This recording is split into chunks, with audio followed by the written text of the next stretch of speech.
Cinema diary में आज हम एक्सप्लेन करेंगे फिल्म जेलबेट। ये कहानी है एक ऐसी लड़की की जिस पर काफ़ी जुल्म हुए। फिल्म की शुरुआत में हम देखते हैं कि एना नाम की एक लड़की अपने कमरे में सेलो बजाने की प्रैक्टिस कर रही है। तभी उसका सौतेला बाप नशे में उसके कमरे में आता है और उसके साथ बदतमीजी करता है।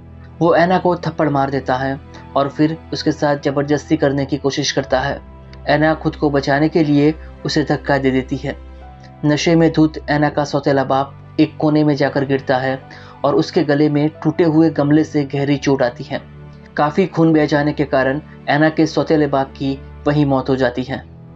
अब मर्डर के आरोप में एना को अरेस्ट करके कोर्ट में पेश किया जाता है, जहां एना बताती है कि ये सब सेल्फ डिफेंस में हुआ है। वो खुद को बचाने की कोशिश कर रही थी। तभी एना की मां उसके खिलाफ गवाही देते हुए कहती है कि एना झूठ बोल रही है और उसके पति ने कभी एना को नुकसान नहीं पहुंचाया। कोर्ट एना की मां की गवाही को स्वीकार करते हुए एना को 4 साल के लिए जुवेनाइल डिटेंशन सेंटर में भेज देने का ऑर्डर करती है। बाकी कैदियों के साथ एना को जुवेनाइल सेंटर लाया जाता है, जहां उसे सेल में भेजने से पहले जेल के कपड़े दिए जाते हैं। अब हम जेल के वार्डन को देखते हैं, जो कैदियों से मिलने आता है। वो कैदियों से कहता है कि उन्हें गार्ड के हर ऑर्डर का पालन करना होगा। एना को जो सेल अलॉट किया जाता है, उसमें पहले से जीनी नाम की एक लड़की कैद है। जीनी जो कि इंट्रोवर्ट लड़की है और बाकी लोगों से ज़्यादा बात नहीं करती। जीनी बताती है कि वो यहाँ पर पिछले 5 साल से बंद है। अगली सुबह सभी लड़कियों को जेल के रूटीन के मुताबिक अपने सेल से बाहर लाया जाता है, जहाँ पर लड़कियों का एक ग्रुप एना को घेर लेता है। उस ग्रुप की लीडर है कॉडी, जो एना को उसके ग्रुप में शामिल होने के लिए कहती है, लेकिन एना कहती है कि वो अकेले रहना चाहती है। कॉडी कहती है कि अगर ऐसा है तो फिर उसे सावधान रहना होगा।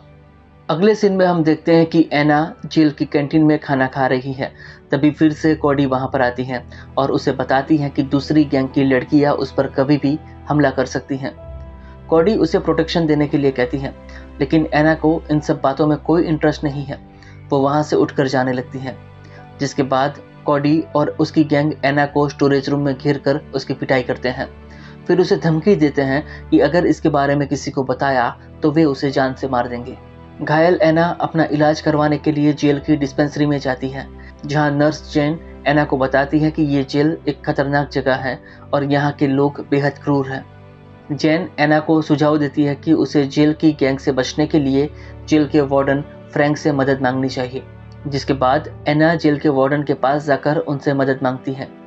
फ्रैंक बताता है कि जेल में हो रही मारपीट से बचने का सिर्फ एक ही रास्ता है और वो है काल कोठरी में बंद हो जाना, जो कि बेहद मुश्किल होता है। इसीलिए फ्रैंक उसे दूसरा ऑप्शन देता है। फ्रैंक कहता है कि अगर उसे प्रोटेक्शन चाहिए तो उसके बदले में कीमत चुकानी होगी।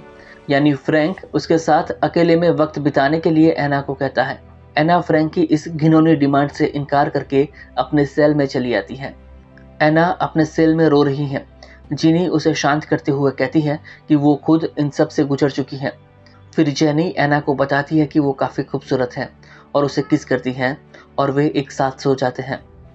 अगली सुबह सभी कैदियों की एजुकेशन क्लास होती है, जहां पर एक लड़की एना को लगातार घूर रही है।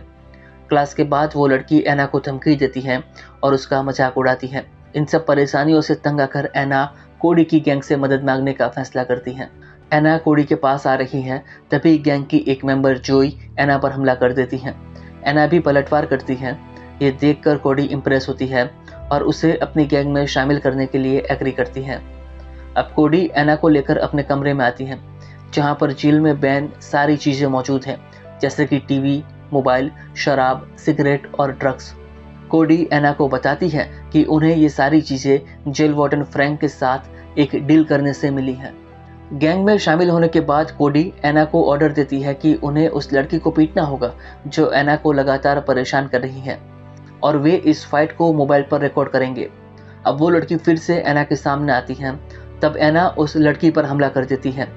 तभी जेल के गार्ड्स वहां पर आ जाते हैं और एना को सजा देते हुए उसके कपड़े निकालकर 2 हफ्ते के लिए काल कोठरी में बंद कर देते हैं। लेकिन कुछ ही दिन बीतने के बाद जेल वार्डन एना को काल कोठरी से बाहर निकालकर अपने पास बुलाता है और फिर से उसे ऑफर देता है कि अगर वो उसकी इच्छाएं पूरी करती हैं तो वो उसकी सज़ा माफ़ कर देगा। एना को बहुत बुरा लगता है, लेकिन वो फ्रैंक की बात मानने के लिए मजबूर है, जिसके बाद फ्रैंक एना की सज़ा माफ़ कर देता है। बाकी की सज़ा माफ़ होने के बाद एना अपने गैंग मेंबर्स के पास आती है, जहां कोडी एना की बाह पर एक गैंग का टैटू बनाती है और उसे ड्रग्स देती है।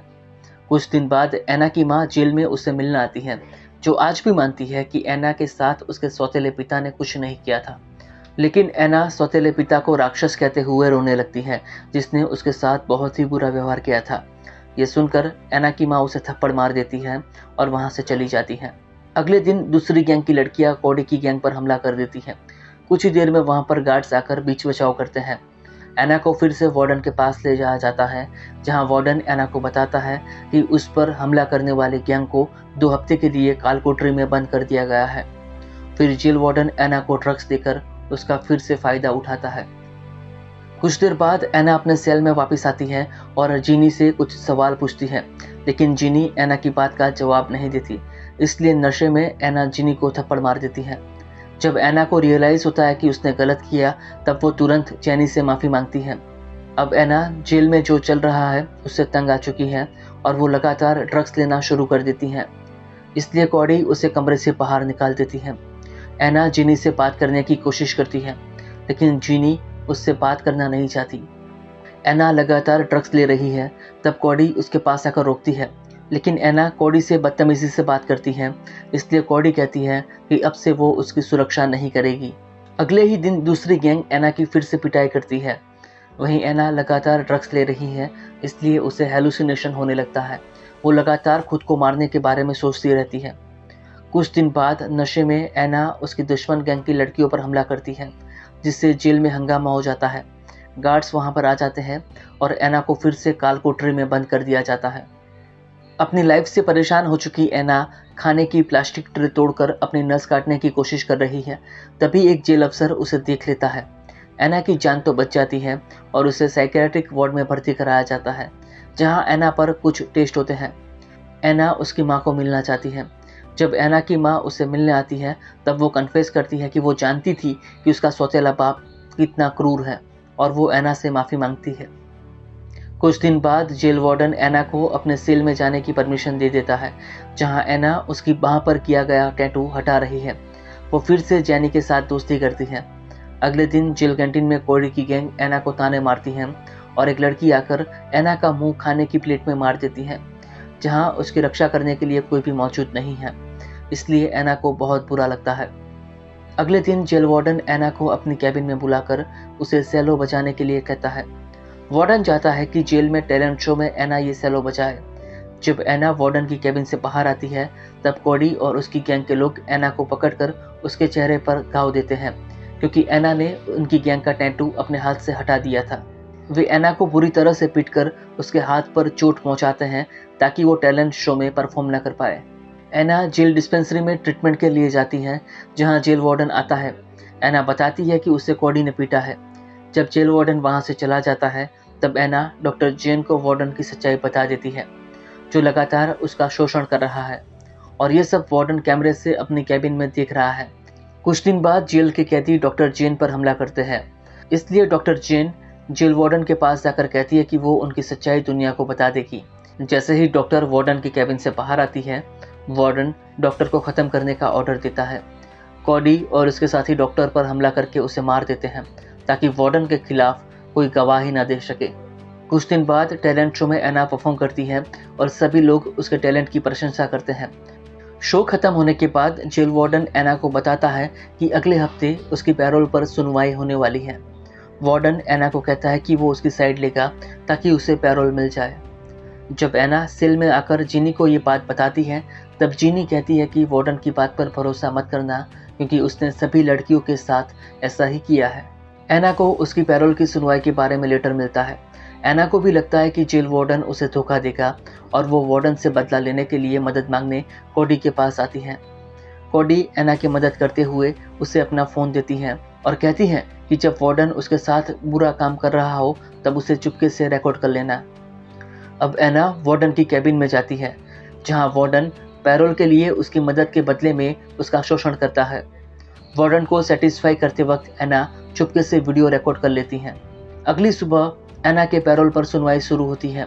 वो जज से कहती है कि उसे अपने किए पर पछतावा है, लेकिन जेल वार्डन एना को धोखा देता है और कहता है कि एना लगातार नियमों को तोड़ रही है, इसलिए उसे पैरोल न दी जाए। ये सुनकर जज एना की पैरोल से इनकार करने वाले होते हैं। तब एना उन्हें रोकती है और वार्डन का वीडियो जजेस को दिखाती है।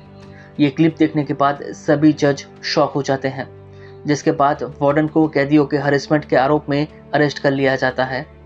जब गार्ड वार्डन को लेकर जा रहे होते हैं तब लड़कियां उस पर हमला कर देती हैं। अगले दिन फिर से एना की पैरोल पर सुनवाई होती है, जहां जज एना को हमेशा के लिए रिहा करने का आदेश देते हैं क्योंकि उसने जेल में चल रही हरकतों का पर्दाफाश करने की हिम्मत दिखाई थी। रिहा होने के बाद एना की मां उसे गले लगाकर वेलकम करती है और इसी के साथ ये फिल्म समाप्त हो जाती है।